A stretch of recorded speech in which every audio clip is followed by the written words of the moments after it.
He used to be a motor racing driver. He's still alive now. He said that aliens came down, met him, and they said to him, look, Bible, the Quran, all those books, what they're actually describing, when they talk about angels and heavenly bodies, they're actually talking about flying saucers and aliens. Now, we are those aliens. Hello, we're here. What we want you to do is carry on the good work of Buddha, Muhammad, Christ, all of those fellas, Ike, and get out there and spread the word. Would it be a bad thing, though, if it was true? Right? I think it'd be great. Well, why? Because they're always saying, aren't they, in the news and that, you know, they've got this big warehouse in America. Yeah, for a Hangar 51 or 54 or whatever it is. They've got loads of hangars. I think there's like 51 to 55, just full of weird stuff. Yeah. Aliens and that. They've got that Boswell thing sat on the desk. Boswell, not Boswell. That's Carla Lane's bread family. Oh, Joey Boswell.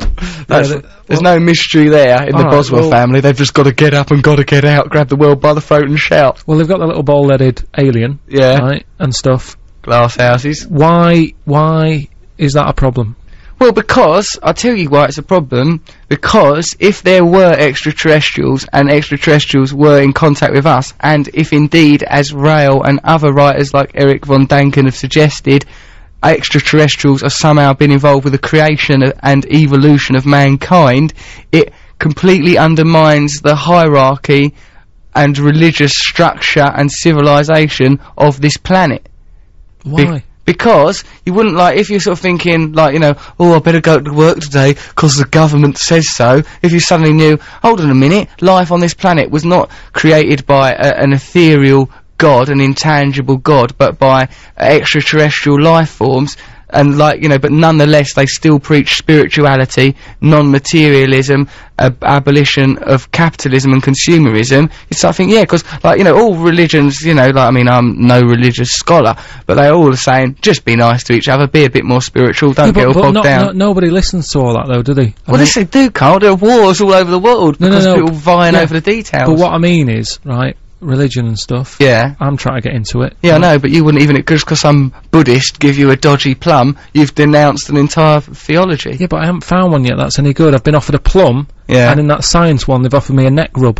What, from the Scientologist? Yeah, he said, pop in, you look a bit stressed, have a neck rub. It doesn't get me in. It's not it's not the best free gift, is what I'm saying. Right. What do you want, a carriage clock or something? Well, just, from the Catholics? But what I'm saying is, right, there's a lot of problems in the world. Yeah, there's no doubt about that. There's loads of it, isn't there? Oh, I just had a problem on the way in. But say, like, if an alien was in charge. Yeah. They've got, like, loads of special powers and stuff. Special powers, laser guns, they can bend time, ray guns, yeah, they've got it all. People aren't scared of the police anymore. Oh, well, I am. Are you? Well, yeah. They've got some authority. Leave it then. No, listen, no, go on. Listen, I think it would be good if extraterrestrials came down, Carl. I think it would be great.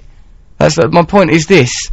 That it would undermine the entire hierarchical structure of the planet, because you think, alright, these civilized ideologies that we've been pursuing, you know, sort of, capitalism, communism, anything, right, is not as powerful as, like, well, you know, we all live in an infinite universe and we can achieve spiritual unity through our minds.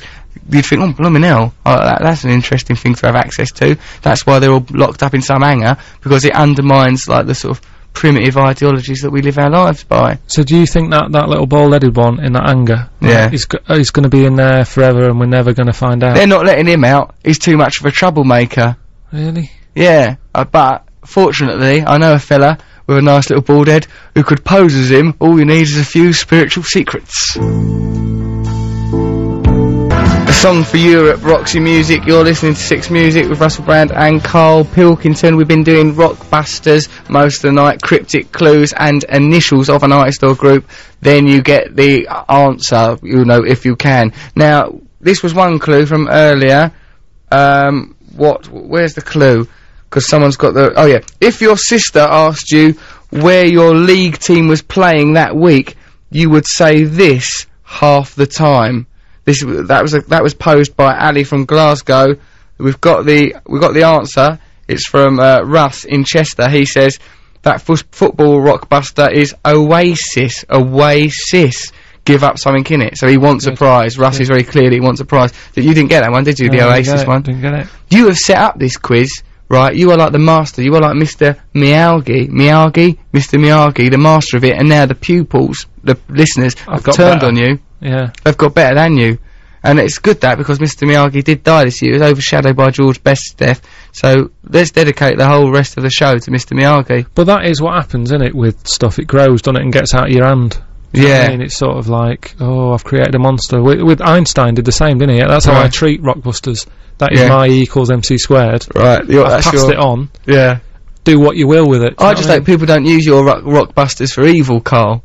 Yeah, well, I hope they don't use it to dominate the planet the way that Einstein's brilliant inventions were turned into nuclear bombs. Right, so okay, so Russ, Russ from Chester, we've got to send him a prize. Right, you'll get something. We'll nick something off Jupiter's desk. God bless him. And Callum from Scotland, he wants something. He got something right, didn't he? I can't remember which one he got, but you're definitely getting a prize as well, Callum. We've got your address, so you're doing. Why are you shaking your head, Carl? It's just all about stuff these days, isn't it? That's all they want, isn't it? They don't. People have been joining in and contributing. I think you're just bitter because your Rockbuster No, but I don't want to go letting wrestled. them down. I'm just worrying about people sat waiting for the postman, you know. Carl, we're not going to let them down. Even, like, you know, the minute this show ends, in like 5 minutes time, we're marching with our trousers and pants down over Phil Jupiter's desks, dragging our bums along the carpet like our dogs do when they've got an itch on their bottoms, and then we're going to get some DVDs and that's prizes. It's not a problem, is it? It's for the good of Six Music. It's for the good of music in general. It's for the love of humanity. Now, that's that all cleared up. Now, look at this one. Simon from Surbiton sent the answer to his earlier clue, which was brilliant and baffling. Used to be Mr. Winston's muscles, right? That's X-ray specs. That's profound, isn't it? Brilliant. Again. You could never have thought of anything like that. So anyway, so this is it. This is the end of the show for us. So I think all that remains is to thank Roy from Liverpool. Sorry we never got round to playing Frosty the Snowman. It just isn't on our computer. There's nothing we could do about it. Rory has been an absolute stalwart, and he's always been there for us throughout all this. I don't know what we'd have done. Rory, I've got your phone number now. Give me a call tomorrow night between 10 and 1. I'll just tell him my thoughts. Will you be available to do it? I'll be around if you want, just to sort of dial him up, because that's what my job is, just pressing the buttons and that. So. I think you've done a lot more than press people's buttons, Karl Pilkington. Your nimble fingers have been caressing and moving the body's erogenous zones, albeit the ones that are inside ear holes of listeners, up and down the length and breadth of this great nation of ours. So, okay, so, you know, it's been lovely fiddling in from the moon. I've really enjoyed it.